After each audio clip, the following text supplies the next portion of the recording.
7 अक्टूबर 1985 अकीली लारो नामी एक Italian cruise ship Egypt के अलेक्जेंड्रिया पोर्ट पर आकर रुकती है। ये इस क्रूज शिप के सफर का 5वां दिन था, जिसने इटली के शहर जेनेवा से अपना सफर शुरू किया था। इस शिप में टोटल 748 पैसेंजर्स और 450 क्रू मेंबर्स भी मौजूद थे। अलेक्जेंड्रिया पोर्ट में 651 पैसेंजर्स शिप से उतरकर बसेस में बैठ पिरामिड साइट सीइंग के लिए कायरो जा रहे थे। इन सभी पैसेंजर्स के जाने के बाद शिप कैप्टन ने अलेक्जेंड्रिया पोर्ट से एग्जिट करा और बचे हुए 97 पैसेंजर्स के साथ क्रूज शिप को 225 किलोमीटर वेस्ट में इजिप्ट के पोर्ट सईद की तरफ मोड़ दिया। इसी पोर्ट सईद पर 14 घंटे बाद कायरो से वापस लौटने वाले पैसेंजर्स शिप को ज्वाइन करने वाले थे। ये सभी चीजें प्री प्लान थी, मगर अफसोस आगे जो होता है वो किसी भी प्लानिंग से परे था, क्योंकि पैसेंजर्स के पोर्ट सईद में आने के बावजूद अकीली लारो शिप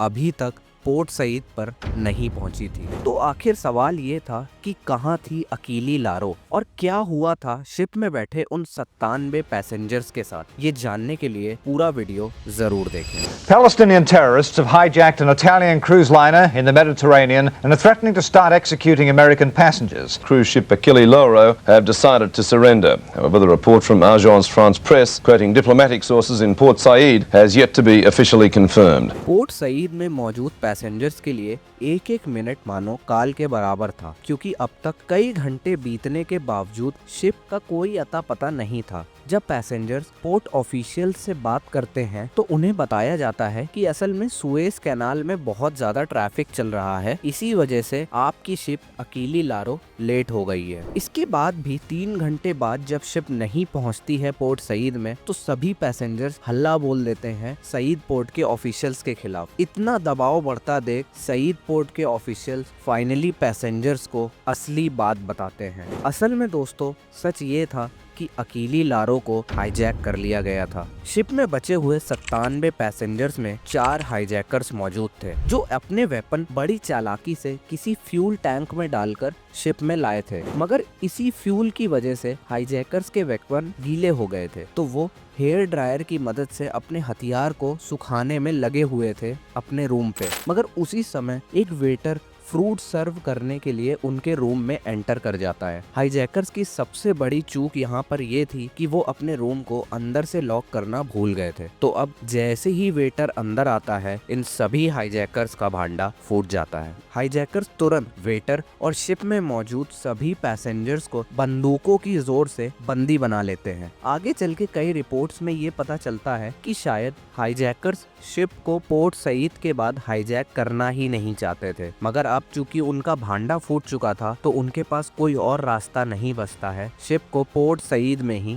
हाईजैक करने के अलावा। अभी तक हाईजैकर्स की आइडेंटिटी और प्लान का किसी को भी कुछ अता पता नहीं था। जब एक पैसेंजर बड़ी हिम्मत जुटाकर उन हाईजैकर्स से पूछता है कि असल में आप लोग कौन हैं, तो एक हाईजैकर जवाब में बताता है कि वो नॉर्वेजियन नेशनल है। इस हाईजैकिंग में जो एक राहत वाली चीज अभी तक हुई थी वो ये थी कि शिप में मौजूद ऑपरेटर ने तुरंत ही एक SOS कॉल कर दी थी कि अकीली लारो शिप हाईजैक हो चुकी है। SOS कॉल रिसीव होती है स्वीडन के एक रेडियो स्टेशन में। हाईजैकर शिप के कैप्टन केनार्डो डेरोजा को बंदूक के दम कर धमका कर अरेबिक और इंग्लिश भाषा में शिप को 500 किलोमीटर दूर सीरियन देश के टार्टस पोर्ट में ले जाने को कहते हैं। इसी पॉइंट पे शिप के कैप्टन केनार्डो को आइडिया हो ही जाता है कि असल में ये हाईजैकर्स नॉर्वेजियन नेशनल्स नहीं है, मगर बंदूक की नोक से बचने के लिए कैप्टन के पास एक ही चारा था कि वो हाईजैकर्स की बात को चुपचाप मान ले। तो कैप्टन अब अकीली लारो को इजिप्ट के पोर्ट सईद के बजाय सीरिया के पोर्ट टार्टस में ले जाते हैं। दूसरी तरफ स्वीडन के रेडियो स्टेशन में आई हाईजैकिंग की खबर पूरी दुनिया में आग की तरह फैल जाती है। सभी देशों में अब एक घबराहट की लहर छा चुकी थी कि आखिर शिप में कितने ही पैसेंजर्स ऐसे होंगे जो हमारी कंट्री के नागरिक होंगे। हाईजैकिंग के तुरंत बाद इटली एक क्राइसिस मैनेजमेंट टीम फॉर्म करती है सबसे पहले, क्योंकि अकीली लारो उन्हीं के देश की शिप थी। थी। इटली के बाद अब अमेरिका भी एक्शन में आ जाता है जैसे ही उसे पता चलता है कि शिप में अमेरिकन नेशनल्स भी मौजूद हैं। अमेरिका के मुताबिक शिप पे हुआ हाईजैक एक टेररिस्ट अटैक था, जिसका मतलब कि अब अमेरिका अपनी तरफ से पलटवार करने वाला था। इन टोटल इस हाईजैकिंग से कुल 3 देश अभी तक अफेक्ट हुए थे। पहला यूएसए, जिसके कुछ पैसेंजर्स शिप में मौजूद थे, दूसरी इटली जिसकी अकीली लारो शिप थी, और तीसरा इजिप्ट, क्योंकि हाईजैकिंग इजिप्ट में ही हुई थी। मगर अब मुद्दा ये था कि कौन सी कंट्री सबसे पहले एक्शन लेने वाली थी और बाकी कंट्रीज का इसमें कितना योगदान होगा। यूएसए का कहना था कि इटली की ही शिप है तो उसे सबसे पहले एक्शन लेना चाहिए, मगर इटालियन गवर्नमेंट का मानना था कि सबसे अच्छा तरीका यहाँ पर पैसेंजर्स को छुड़ाने का होगा कि इन हाईजैकर से निगोशिएशन यानी वार्तालाप की जाए। मगर यूएसए का मानना यह था कि हमें निगोशिएशन छोड़ कोई बड़ा पलटवार करना चाहिए हाईजैकर्स पर। इसी के चलते यूएसए मेडिटेरेनियन रीजन में मौजूद सभी दूसरी कंट्रीज से अपील करता है कि अकीली लारो शिप को अपने किसी भी पोर्ट पर न आने दिया जाए। 8 अक्टूबर 1985 हाईजैकिंग हुए पूरा एक दिन बीत चुका था और हाईजैकर्स के प्लान के अकॉर्डिंग ही अकीली लारो अब सीरिया के करीब पहुंच चुकी थी। इसी के चलते शिप के कैप्टन सीरिया के टार्टस पोर्ट में मौजूद ऑफिशियल से परमिशन मांगते हैं शिप को पोर्ट में लाने के लिए, मगर यूएसए के दबाव के चलते सीरियन अथॉरिटीज कोई जवाब नहीं देती हैं। सीरिया के इसी बर्ताव के बाद हाईजैकर्स ने शिप में मौजूद सभी पैसेंजर्स को उनकी नेशनैलिटी के हिसाब से अलग कर दिया। टोटल में 20 पैसेंजर्स थे जो या तो अमेरिकन थे या जूइश थे। इसमें एक बूढ़ा अमेरिकन कपल भी मौजूद था जिनका नाम था मैरिलिन किंगहॉफे और व्हील चेयर पर बैठे 69 ईयर्स ओल्ड उनके हस्बैंड लियोन किंगहॉफे। हाईजैकर्स इन 20 लोगों को शिप के ऊपर के हिस्से में शिफ्ट कर देते हैं सिवाय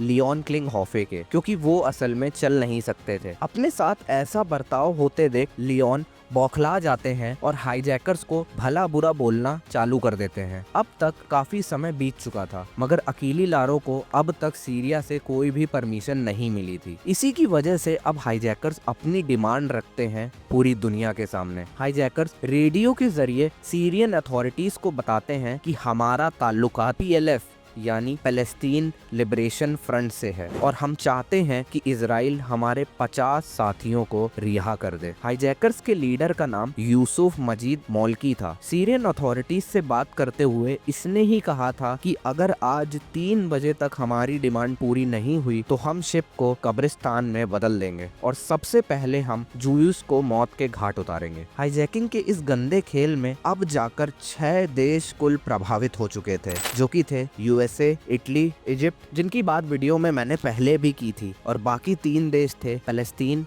इजराइल और सीरिया। जैसे जैसे वक्त बीतता जा रहा था सभी देशों की चिंता भी बढ़ती जा रही थी कि आखिर कैसे हम 3 बजे तक हाईजैकर्स की डिमांड पूरा करेंगे। और आखिर में होता वही है कि कोई भी देश कामयाब नहीं होता है हाईजैकर्स की डिमांड को पूरा करने में। इसके नतीजन तुरंत बाद ही हाईजैकर्स 3 बजे टार्टस पोर्ट में एक मैसेज भेजते हैं कि उन्होंने एक अमेरिकन पैसेंजर्स को मौत के घाट उतार दिया है और अब कोई भी इस शिप में जिंदा नहीं बचने वाला है। हाईजैकर्स इस धमकी के बाद शिप को सीरिया से घुमाकर सिप्रस की तरफ ले जाते हैं। इस दौरान पैलेस्टीन प्रेसिडेंट यासिर अराफात का एक स्टेटमेंट आता है कि पैलेस्तीन इस हाईजैकिंग के विरोध में है और हम शिप में मौजूद पैलेस्तीनी हाईजैकर से निपटने के लिए एक निगोशिएशन टीम बना रहे हैं। इस पैलेस्तीन निगोशिएशन टीम का लीडर नियुक्त किया जाता है अब्बू अब्बास को, जो कि PLF यानी पैलेस्टीन लिबरेशन फ्रंट का ही लीडर था। ये वही PLF है जिससे चारों हाईजैकर्स ताल्लुकात रखते थे। अब्बू अब्बास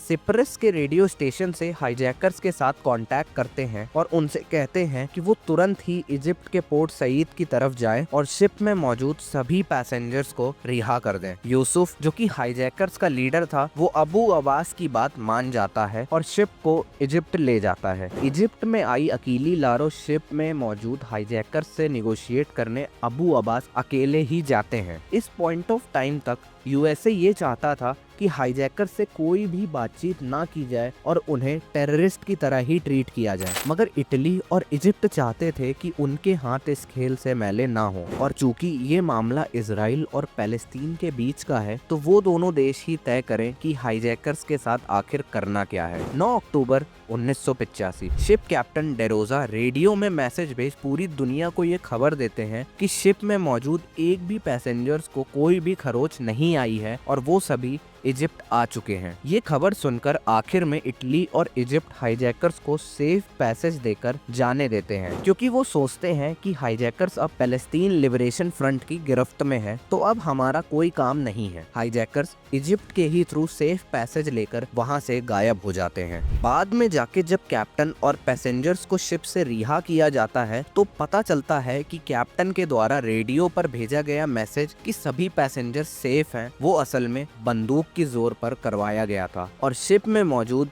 लियोन क्लिंकोफ को हाईजैकर्स ने मारकर उनकी लाश को समुद्र में फेंक दिया था। कई घंटे बाद आई ये खबर एक तहलका मचा देती है। हाईजैकर्स जिनको सेफ पैसेज दे दिया गया था वो इतना बड़ा जुर्म कर भाग चुके थे। अब सभी देश इजिप्ट से उन हाईजैकर्स को तुरंत अरेस्ट करने के लिए कहते हैं, जिसमें इजिप्ट के प्रेसिडेंट हुसैनी मुबारक ये कहते हैं कि सभी हाईजैकर्स अब इजिप्ट छोड़ फरार हो चुके हैं। मगर अमेरिका अपनी इंटेलिजेंस टीम की मदद से इजिप्ट का सीक्रेट प्लान जान जाता है। असल में इजिप्ट अपने अल मजा एयरबेस से 10 अक्टूबर को ही सभी हाईजैकर्स को अपने एक प्राइवेट प्लेन से ट्यूनीशिया भेज रहा था। शिप से आई इस खबर को सुनने के बाद अब अमेरिका रुकने वाला नहीं था। वो एक ऐसा हैरत अंगेज फैसला लेता है जिसकी खबर ना तो इजिप्ट, ना ही इटली और ना ही प्लेन में बैठे बेफिक्र हाईजैकर्स को थी। अमेरिका हवा में ही अपने एयरक्राफ्ट के जरिए उस एरोप्लेन को हाईजैक करने की सोचता है। अमेरिका के 4 F-14 fighter jets, 2 KA-16 air tankers और 2